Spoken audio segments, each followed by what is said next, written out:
All right, let's go out to Grand Rapids, Michigan for our first call of the evening. We'll talk with Jack. Hey, Jack. Hey, Andrew. I was reading a verse last night, 1 Corinthians 7:14, Mhm. and didn't quite make sense to me. It reads that for the unbelieving husband is sanctified by the wife, and the unbelieving wife is sanctified by the husband. Otherwise, your children would be unclean, but now they are holy. To me, does that indicate that an unbelieving spouse could be saved and made righteous by their believing spouse? Okay, I hear you, Jack. Yeah, that's a common question about this seventh chapter in Paul's letter to the Corinthians. And the short answer is no, that I'm not saved by my wife's faith. She's not saved by my faith. Our children are not saved by parents' faith. As you keep reading, yes, there's this difficult, this challenging verse here. And it's verse 14, the unbelieving husband is sanctified through his wife, and the unbelieving wife is sanctified through her believing husband. But as you keep reading the next couple of verses, it really helps us understand. Yet if the unbelieving one leaves, let him leave. You're not under bondage. In other words, I don't want to give you a guilt trip here. If you've got an unbelieving husband and he wants to leave you, don't feel like you're bound to him because it's your responsibility to save him. Paul doesn't want them thinking that. He doesn't want to put a guilt trip on a spouse who's been abandoned by an unbelieving person. So then it all becomes clear in verse 16 as he finishes this thought out. He says, how do you know, O wife, whether you will save your husband? So there's some doubt about whether this will happen. How do you know, O wife, whether you will save your husband?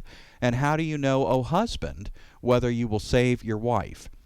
And so the point is here, your wife and kids, or your husband and kids, they're going to hear the message of the gospel through you, through your testimony, coming from your heart. Now that you're a new creation, then, hey, just think about the incredible influence that Jesus Christ can have in and through you, extended out to your spouse and your children as they see your faith in Jesus and as they see you celebrating God's grace. It's naturally going to be quite attractive. It's a fragrant aroma of Jesus to those who are being saved, and yet it's also an aroma of death to those who are rejecting Jesus. They don't like it. It's detestable. That's why the world seems to hate Christians in many regards. Those who are rejecting Christ are not in big favor of Christianity.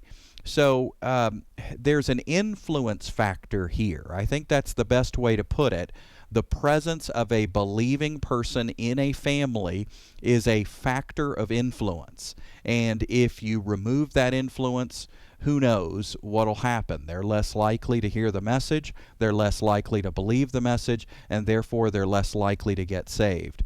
So I understand the language might be confusing in one verse as it says set apart or sanctified through the wife, but it's through the wife's testimony, it's through the wife's celebration of Jesus, it's through the wife's words, through the wife's deeds, through the wife's expression of Jesus, just being salt and light in that family. That's what Paul is going for here in the 7th chapter of 1 Corinthians. So the gospel doesn't change. We don't rewrite Romans. We're still justified by faith. You still have to call upon the name of the Lord to be saved. The path or route to rightness with God doesn't suddenly change in 1 Corinthians 7. It is just simply that the presence of a believer in a family is certainly going to have a significant influence on other members of the family. So, Jack, I hope that brings some clarity to you as you read 1 Corinthians 7. And really, I believe the answer lies right there in the context in the verses that follow.